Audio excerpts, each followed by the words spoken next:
Salutare, dragi prieteni!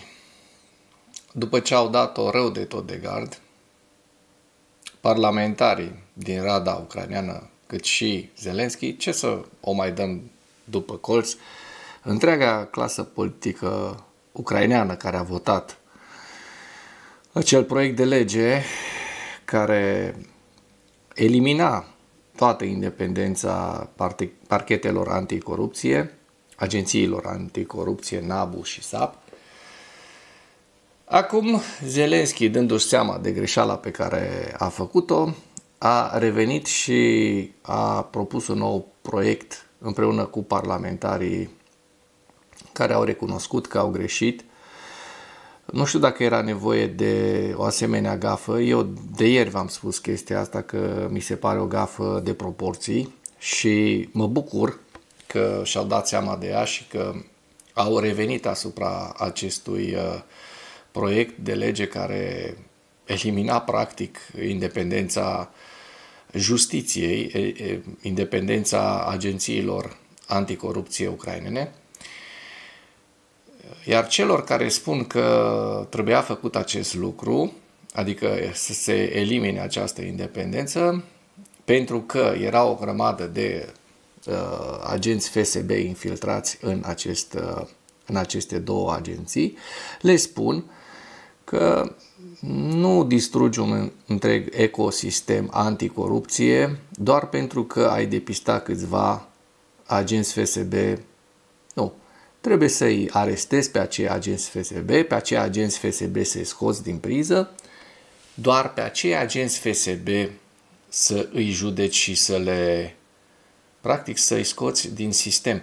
Pentru că altfel, dacă scoți toată procuratura, toate parchetele anticorupție ucrainene din sistem, corupția va prospera.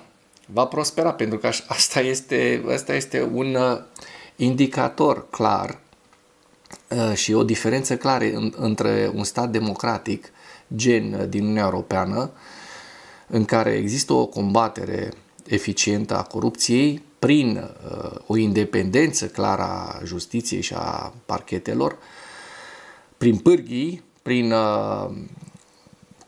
tot felul de dosare care se pot face politicienilor care corup sau au fost corupți, și un stat gen Rusia în care oligarhii își fac de cap și distrug consumă toate resursele pentru un singur scop, pentru scopul războiului și al distrugerii. Deci, cam asta ar fi diferența, oameni buni.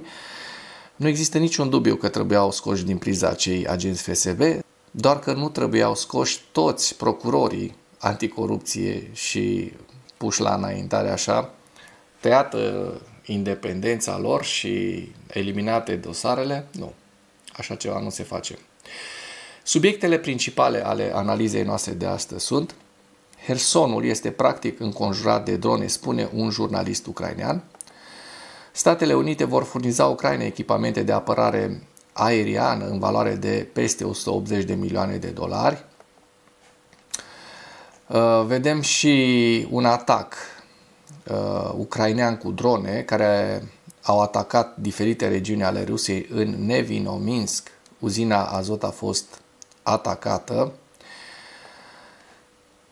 O analiză a celor de la Kyiv Independent și a faptului că Zelenski a depus un nou proiect de lege care restabilește independența agențiilor anticorupție după proteste. Deci, societatea civilă ucraineană are o putere și părerea și opinia societății civile contează. Asta înseamnă că Ucraina este o democrație.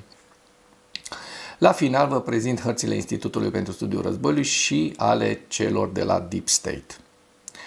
Hersonul este practic înconjurat de către drone rusești, spune un jurnalist. Dronele rusești atacă activ drumurile de acces către Herson, în special drumurile Nikolaev, Herson, încercând să transforme orașul într-un cerc de drone.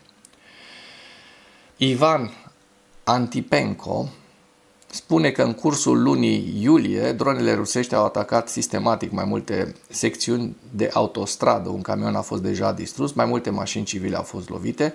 Pe autostrada Herson-Nikolaev S-au înregistrat mijloace de transport incendiate de către drone. Inamicul vrea evident să preia controlul asupra acestui drum, deoarece cea mai mare parte a autostrăzii Marianske-Berislav sau drumul spre Snigurova se află deja sub controlul lor. Asta înseamnă că pierdem de fapt o parte semnificativă a malului drept. Mă refer tocmai la activitatea civilă care părea posibilă în 2023, spune jurnalistul. Situația este agravată de atacurile constante asupra Hersonului și a satelor înconjurătoare. Nu au mai rămas zone în oraș pe care dronele FPV să nu le fie atins. Din cauza bombardamentelor, fermierii nu și-au putut recolta culturile, iar câmpurile și echipamentele au fost distruse. Potrivit jurnalistului, orașul și drumurile rămân fără protecție de bază, nici măcar cele mai elementare mijloace, cum ar fi plasele de drone FPV, care nu au fost instalate. Am avut la dispoziție mai bine de un an să reacționăm și să calculăm un posibil scenariu în care inamicul ar extinde zona de atac a dronelor. Da, sistemele de război electronic există și există grupuri mobile care doboară drone. Fac multe, dar asta nu a fost suficient. Rușii atacă din aer în fiecare zi. Astăzi Hersonul este practic înconjurat de drone, intrarea, ieșirea și prezența în ele devin din ce în ce mai periculoase. Statele Unite ale Americii vor furniza Ucrainei echipamente de apărare aeriană în valoare de 180 de milioane de dolari. Și aici ne referim la următoarele echipamente, care din păcate nu includ tipuri de echipamente de apărare majore. Adică, ce include acest pachet? Modificări și întreținere, piese de schimb, consumabile și accesorii, asistență pentru reparații și returnare, instruirea personalului și echipamente de instruire, servicii de inginerie tehnice și logistică pentru guvernul SUA și contractori și alte elemente conexe de logistică și asistență software. Agenția în cooperare în apărarea SUA nu specifică cine va plăti exact pentru transferul de echipamente de apărare aeriană în valoare de 180 de milioane de dolari către Ucraina. Deci, unde sunt rachetele interceptoare? Întreb și eu. Unde sunt rachetele Donald Krasnov Trump? Interceptoare, pentru că de alea era nevoie, nu de bullshit-urile astea ale voastre. Și plătesc europenii consultanțe și astea toate. Ok.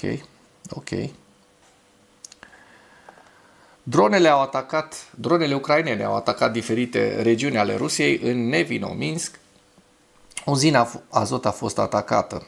În noaptea de 24 spre 25 iulie, dronele rusești au atacat Rusia. Explozii s-au auzit în regiunea Rostov și în ținutul Stavropol, în Osetia de Nord și în alte regiuni ale districtului federal Caucazul de Nord. A fost introdus planul Covor. Sursele informației, canalul de Telegram Astra, primarul orașului Nevinominsk, Mihail Minenkov, liderul Osetiei de Nord, Sergei Menialeo și Ministerul Rus al Apărării pe Telegram. Locuitorii spun că numeroase explozii s-au auzit în Novocherkassk, în regiunea Rostov, în Nevinominsk și în regiunea Stavropol. S-a raportat că dronele au atacat Nevinominsk Azot OJSC, o companie chimică rusească și un important producător de încreșăminte cu azot și amoniac, care face parte din grupul Eurochem. Primarul Nevinominskului: sunt la fața locului, deținem control asupra situației, le cer tuturor să nu intre în panică și să nu mai răspândească zvonuri. 37 de sosiri, nicio pierdere, nicio distrugere în oraș. În același timp a cerut insistent să nu se publice sau să nu își trimită reciproc și să nu își trimită reciproc fotografii și videoclipuri ale atacului și ale urmărilor acestea. De ce? Pentru că minte că n-a fost nicio distrugere. Hai să vedem de fapt ce s-a întâmplat. Dacă până în acest moment ai găsit informații utile în material, contribuie cu un like și cu o distribuire a acestui videoclip pentru a ajunge la cât mai multă lume. Ia să vedem, nicio distrugere. Se aude ceva.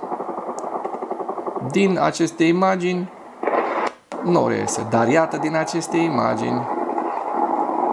Opa! Și câinele baună. Iată a doua explozie. Deja se vede la distanță mare o ciupercă mare de foc. Deci nu există niciun dubiu și acolo se văd niște turnuri. Acolo este uzina chimică care a fost afectată. Iată cum arde. Nu există... Вон взорвали, вон дымка пошла. Mai trebuia să spună în dom papa alea. Iată cum arde. Da? De asta primarul Nevinominskului spunea să nu cumva să trimiteți oameni buni, nu trimiteți pentru că fotografii și poze, pentru că iată. Da? Și mai să văd. Da? Se vede clar, adică nu există niciun dubiu că acolo este o explozie majoră. E la distanță foarte mare și focul este aproape cât turnurile, dacă observați în această imagine. Zelenski a depus un nou proiect de lege care restabilește independența agențiilor anticorupție după proteste și, așa cum știam, furnizează pe ascuns motoare de drone Rusiei, în ciuda sancțiunilor, relatează Reuters. Ieri s-a întâlnit Ursula von der Leyen cu liderul, era să zic Kim Jong-un, cu Xi Jinping, liderul chinez. Mare diferență nu prea este între Kim Jong-un și Xi Jinping, că ambele țări au sisteme comuniste, totalitare, sângeroase, niște dictaturi puturoase de nici măcar de evul mediu, niște sisteme sclavagiste, mai ales cel din Coreea de Nord. Zelenski a depus un nou proiect de lege, așa cum vedem, care vrea să restabilească independența agențiilor anticorupție după proteste. Ieri, Zelenski a depus un nou proiect de lege care vizează restabilirea independenței instituțiilor anticorupție. Această mișcare vine în urma deciziei lui Zelenski din 22 iulie de a semna un alt proiect de lege care a distrus efectiv independența Biroului Național Anticorupție, NABU, și parchetului specializat anticorupție SAP sau SAPO. Proiectul de lege controversat, care a subminat și aspirațiile Ucrainei de a adera la Uniunea Europeană, a declanșat proteste la scară largă în toată Ucraina, forțând autoritățile să retragă acest proiect. Într-o declarație emisă în urma examinării noului proiect de lege NABU, a declarat că legislația va restabili toate puterile procedurale și garanțiile de independență, atât pentru NABU cât și pentru SAPO. Ne bucurăm foarte mult că au revenit la matca normală. Și acum trecem la ziua 1248 a războiului din Ucraina.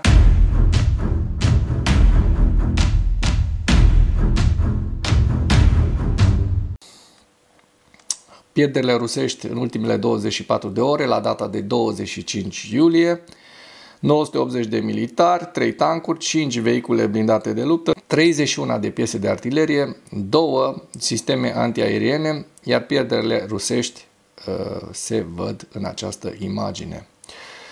Da? Bun, hai să vedem dacă cei de la Deep State au actualizat hărțile pentru 24.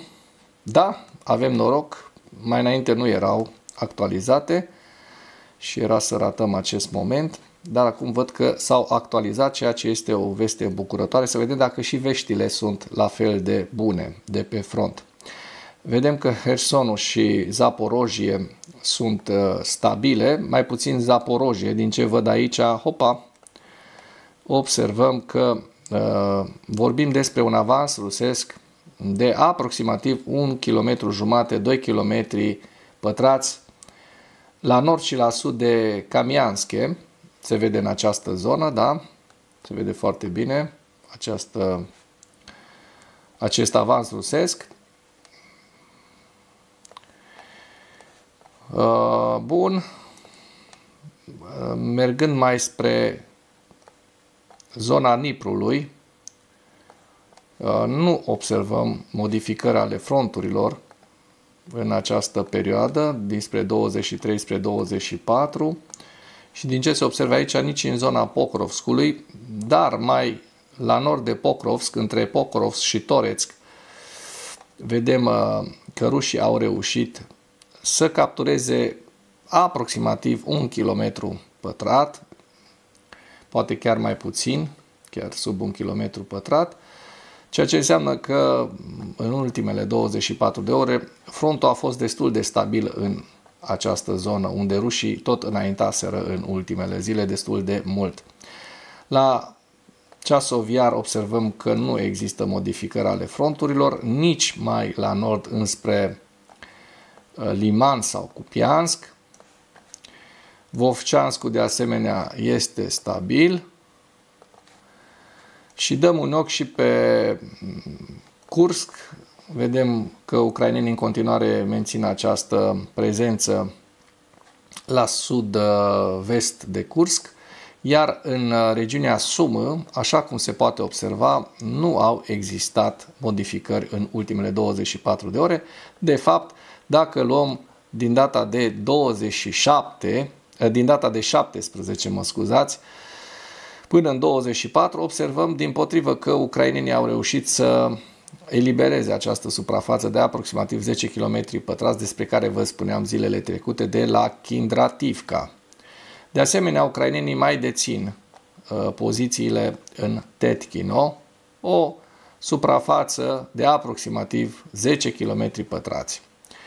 Trecem la evaluarea campaniei ofensive rusești la data de 24 iulie și în principal discutăm despre principalele știri ale analiștilor furnizate de către analiștii Institutului. Probabil că Rusia va implementa noi politici pentru a spori capacitatea administrativă militară, astfel încât să crească semnificativ rata la care Rusia poate chema un volum mai mare de recruți și rezerviști.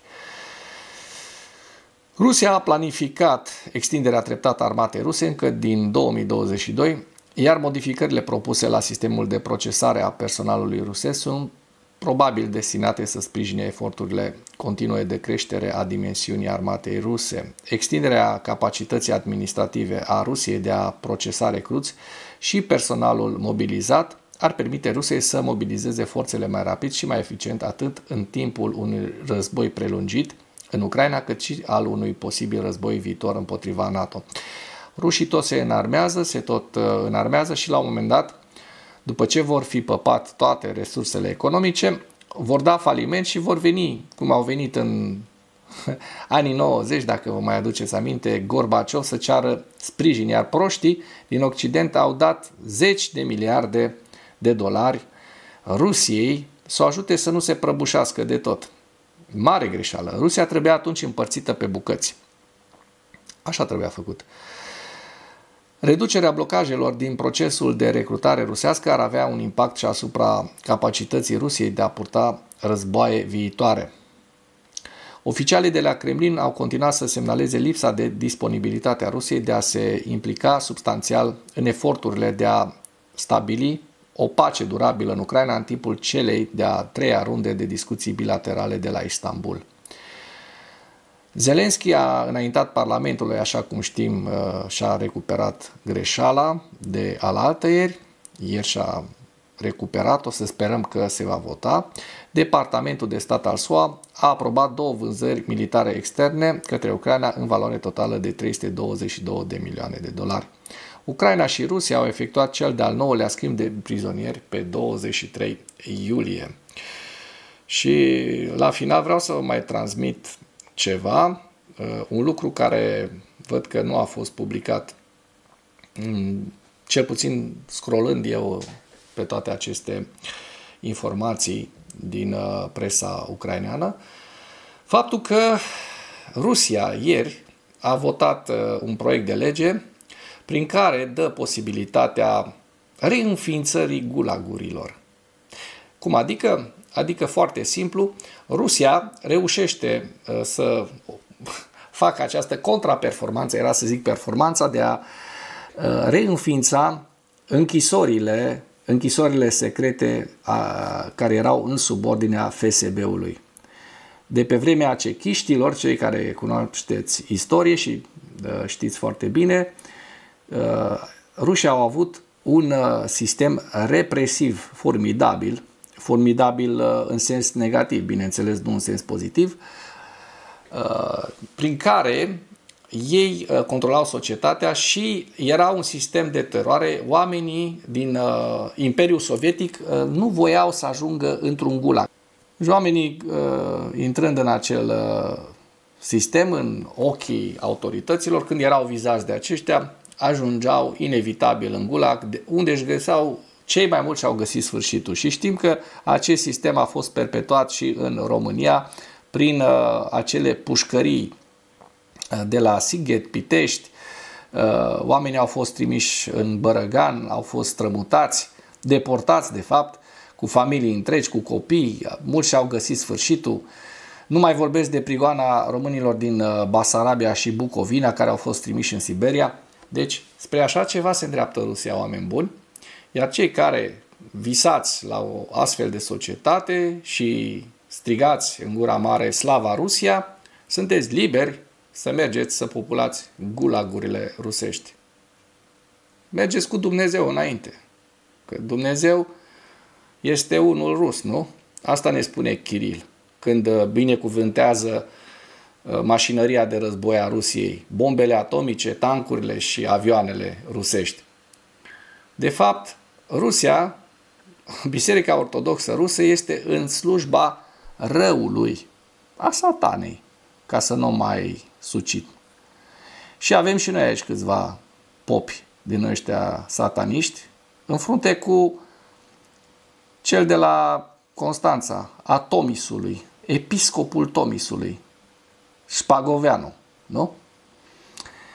Mulțumesc mult dacă ați urmărit până la final acest act informativ, acest videoclip, acest material, și dacă ați găsit informații utile în el, nu ezitați să-l distribuiți pentru a ajunge la cât mai multă lume.